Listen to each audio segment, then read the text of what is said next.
Fala aí, pessoal do segundo ano. Como é que estão vocês, gente? Vamos lá para mais uma semana de aulas aqui, ainda esse ensino remoto, mas esperando que a gente venha conseguir estar passando para vocês da melhor forma possível o nosso conteúdo aí de história. Muito bem, gente, a gente está falando sobre a crise do segundo reinado, a crise do Império Brasileiro, e nós queremos hoje terminar, então, essa aula com vocês, mais esse capítulo com vocês aí, pessoal. Então, eu vou compartilhar com vocês a nossa matéria de hoje, falando a respeito dessa crise do segundo reinado, esperando que a gente consiga passar bem aí o material para vocês, tá bom, gente?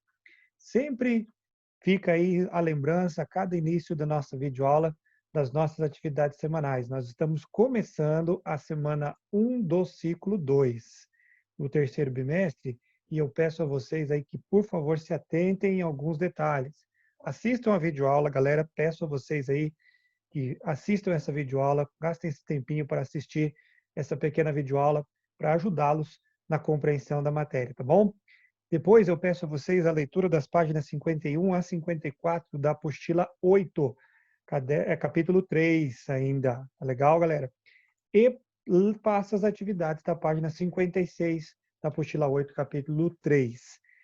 Ah, da sexta-feira, postarei a correção dessas questões. E se você ainda tiver dúvida, por favor, participe comigo lá na sala virtual na sexta-feira, para que a gente possa tirar dúvidas, esclarecer o que for necessário para vocês, tá bom, gente? Então, espero vocês lá na sala virtual. Me acompanhe aí para que a gente possa ter um bom tempo juntos aí. Peço também a sua participação no fórum. Lembre de participar no fórum. Toda sexta-feira nós teremos, então, o nosso fórum. Legal, galera? Então, vamos lá para a nossa aula aí, falando sobre a crise do Império, a crise do Segundo Reinado brasileiro, né? Então, gente, a gente já sabia, já falou sobre isso. Alguns grupos estavam descontentes com o governo de Dom Pedro II. Eu já falei com vocês na aula semana passada, de um desses grupos principais, que foram os grandes proprietários, que com o movimento abolicionista, de vez, de fato, acabou realmente deixando todo o apoio que tinha ao Império. Nessa charge aí você vê a representação desses grupos que eram a sustentação do governo imperial, né? Os grandes proprietários, a igreja e também os militares. Outros grupos, outro grupo que também estava descontente com o governo de Dom Pedro II, eram os republicanos. Hoje nós veremos esses três últimos aí, os republicanos, a Igreja Católica e os militares. Já falamos da questão abolicionista, que também fez com que eles perdessem, que Dom Pedro perdesse o apoio dos grandes proprietários interessados em manter os seus escravos. Tá legal, galera? Então vamos falar então a respeito do movimento republicano no Brasil. O movimento republicano no Brasil ele é mais antigo do que a gente pensa aqui nesse recorte temporal. Né? Nesse recorte temporal a gente está aqui no século XIX, mas as primeiras manifestações republicanas do Brasil elas já surgiram no século XVIII com movimentos como a Inconfidência Mineira e a Conjuração Baiana. Né? São dois movimentos que pretendiam a implementação de um regime republicano no Brasil. E o ideal vai ser retomado depois em outras revoltas. Por exemplo, na existência do Império no Brasil ainda, nós temos revoltas que assumiram um caráter bastante republicano, principalmente aquelas que agitaram o Brasil durante o período regencial. Ali no norte e nordeste brasileiro, nós temos então algumas dessas revoltas que tinham um caráter também republicano. Todas essas revoltas, tanto as do século XVIII como essas do início do século XIX, foram sufocadas de forma brutal pelo governo brasileiro, tá bom? Só que a crise política que provocou o desgaste progressivo da monarquia brasileira teve início, em especial, a partir de 1868, com ali o final, em meados da Guerra do Paraguai. Né? Quando, em meio aí a disputas políticas, que envolviam especialmente o comando das tropas lá na Guerra do Paraguai, aí, entre outros assuntos, o imperador Dom Pedro vai delegar a um primeiro-ministro conservador a incumbência de compor o gabinete, dissolvendo a Câmara dos Deputados. Então, mais uma vez, ele se volta para o lado conservador. E só lembrando a vocês que os conservadores estavam do lado de Dom Pedro na centralização do poder, enquanto os liberais queriam essa, né, na verdade, a limitação dos poderes do imperador. E aqui mais ainda o descontentamento vem. É nesse interim que surge, de fato, um grupo republicano, os chamados liberais radicais. Esses liberais radicais então, farão um grupo à parte, e esse grupo à parte se manifestará claramente agora em prol da proclamação da República no Brasil. Eles vão, a primeira ação deles será o Manifesto Republicano, que foi lançado em 1870, no Rio de Janeiro. Esse Manifesto Republicano aí, gente, feito pelo Partido Republicano, ele é interessante, foi redigido pelo Saldanha Marinho e também pelo Quintino Bocaiúva. Outros políticos também vão assinar, além de outras dezenas de personalidades políticas, vão assinar esse manifesto chamado Manifesto Republicano. Legal? O que eles defendiam nesse manifesto republicano? Eles defendiam federalismo, especialmente, né, trazendo a descentralização do poder e a concessão, de fato, de autonomia às províncias. O federalismo tinha aceitação, especialmente entre os cafeicultores do Oeste Paulista, que viam a possibilidade dos seus interesses nas decisões políticas e econômicas locais fossem garantidos. Eles poderiam ter muito mais lucro desta forma do que estavam tendo com o regime imperial. Tá bom? Outra vontade também que eles tinham ali, que acontecia nesse manifesto, que ficou bem claro lá, foi também a vontade um regime representativo, eles queriam, com a vontade da maioria, certo? E alternância política no poder, acabando com aquela vitaliciedade dos cargos até aquele momento. Então, eles querem acabar com isso. Então, o Manifesto Republicano será a primeira, realmente, ação desse partido, chamado Partido Republicano, a partir de agora aqui, em prol da proclamação da República, certo? O movimento republicano, gente, vai ganhar força, especialmente com a fundação do Partido Republicano Paulista em 1873, num congresso, né, de fazendeiros que vai se reunir em Itu, ali no interior paulista.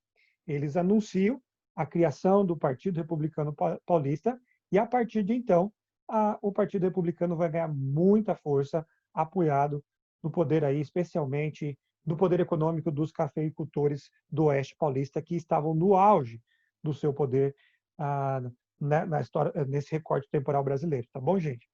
Só que os interesses eram diferentes entre alguns desses grupos, não eram iguais. Então, por isso, talvez até um pouco demorou mais. Nós vemos destacado aí pelo nosso grande historiador José Murilo de Carvalho, ele destaca que existiam 3 grupos republicanos, pelo menos. Ele chama o primeiro grupo de modernos ou evolucionistas, algumas outras fontes dizem, mas os modernos seriam quem? Aqueles que adotavam o sistema republicano federalista, com ênfase especialmente nos direitos individuais, e tinha como base o federalismo dos Estados Unidos. Inclusive, eles chegaram a adotar aquela bandeira brasileira verde e amarela lá, com as listas iguaizinhas dos Estados Unidos, com as estrelas laterais ali também. Tá bom? Então, a ideia seria esta. O outro grupo era o grupo jacobino. Esse grupo já era um grupo de republicanos radicais que acreditavam que a implementação da República só viria através de uma Assembleia Popular, de inspiração justamente no movimento jacobino acontecido dentro da Revolução Francesa. E o outro grupo era o grupo dos positivistas, que era formado por grandes intelectuais, muitas vezes, que acreditavam numa ditadura republicana, mas, segundo eles, para o bem da própria sociedade, para que assim houvesse ordem e progresso no Brasil de fato. Tá bom, gente? Então, esses grupos se divergem entre eles, mas o movimento republicano vai ganhando força. E o que vai levar realmente ao fim da República? Agora, o desenrolar de outras questões. Nós falamos da questão abolicionista, mas também nós teremos agora uma questão que vai influenciar de fato e grandemente aí na queda de mais um pilar de sustentação do Império Brasileiro, que é a questão religiosa. A tensão entre a Igreja e o Estado era longa já. E desde 1824, na própria Constituição brasileira, lá foi proclamado o catolicismo como religião oficial do Brasil. Então havia uma ligação da Igreja com o Estado, né?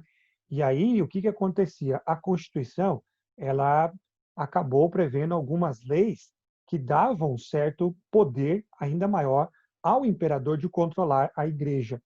Entre elas destacam-se a lei do padroado e a lei do beneplácito. A lei do padroado era aquela que o imperador ele poderia nomear e até, se necessário, demitir alguns membros do clero. E também tem a lei do beneplácito. O que é a lei do beneplácito? Que submete à aprovação do imperador qualquer decisão vinda lá do Vaticano, qualquer decisão vinda lá da Igreja Católica em Roma, certo? Então essas duas leis mostram claramente aqui um problema e colocava a Igreja abaixo do imperador, especialmente essa Constituição de 1824. E Dom Pedro assim fazia uso quando necessário. Houve um problema aqui que vai gerar realmente toda a queda da ruína desse pilar de sustentação, que era o apoio da igreja no Brasil. Qual foi esse problema?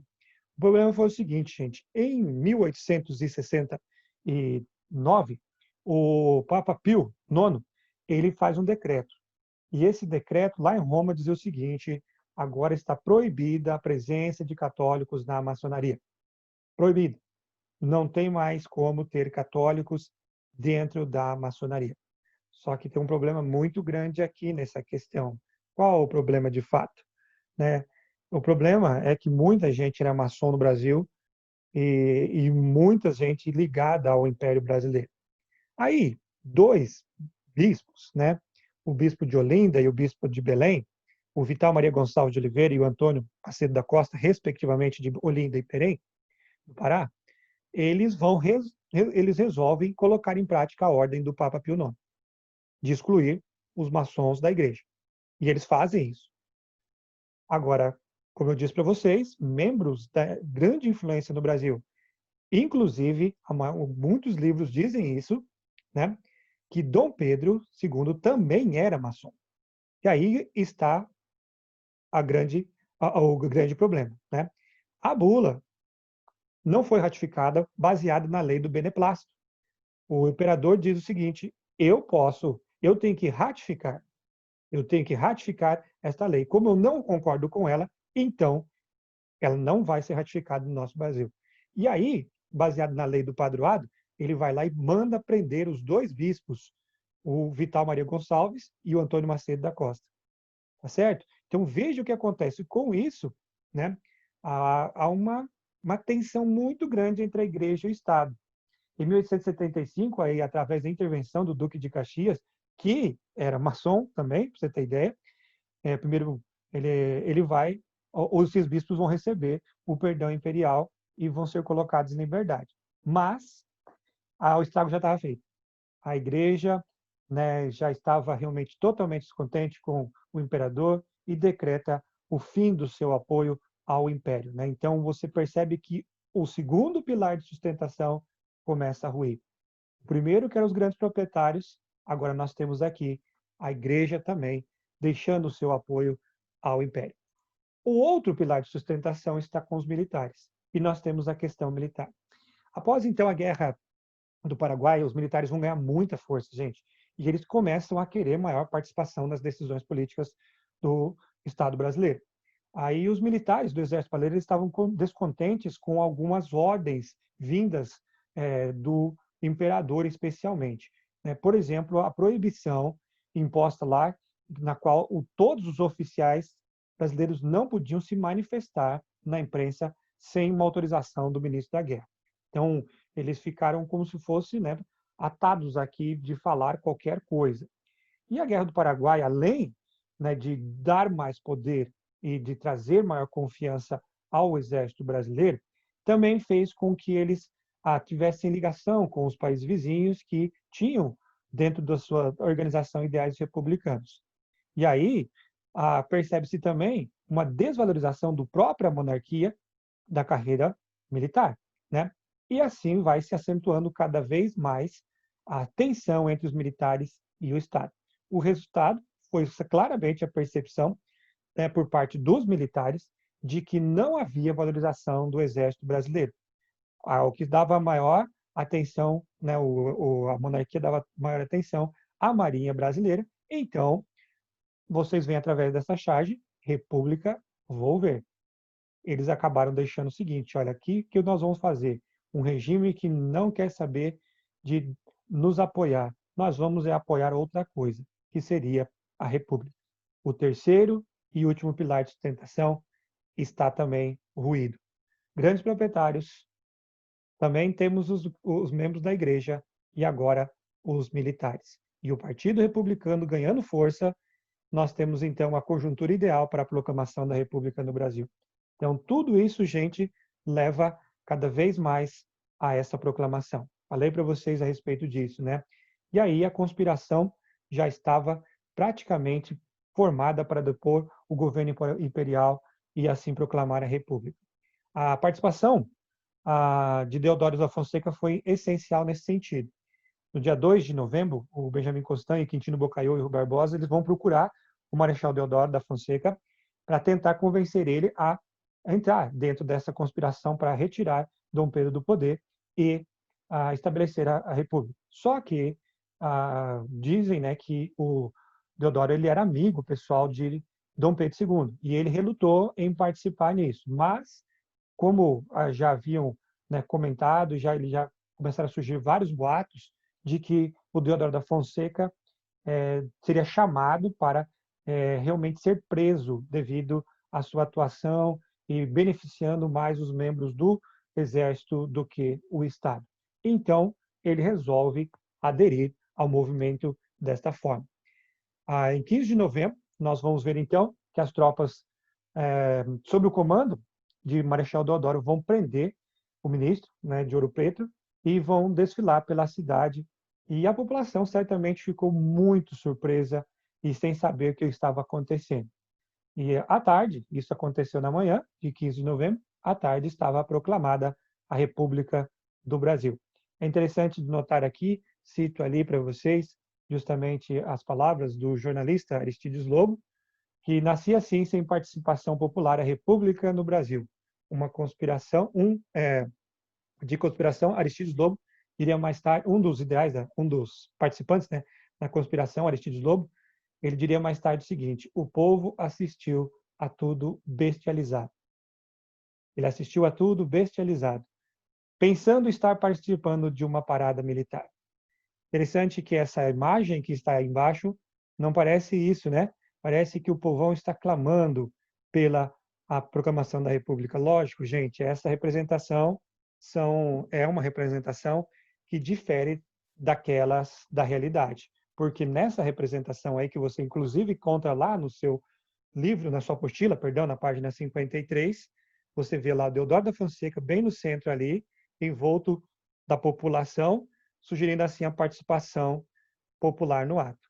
Lógico, a pintura foi feita bem depois e a pintura constrói um cenário bem longe da realidade, que foi a não participação do povo nessa proclamação da República. Eu prefiro dizer justamente aquilo que o jornalista disse, Aristides Lobo. O povo assistiu a tudo bestializado. Certo, gente? Então é isso aí. Espero que vocês tenham compreendido, mas se não, qualquer coisa, estamos aí para ajudar vocês. Gente, tenham uma ótima semana de estudos. Um grande abraço.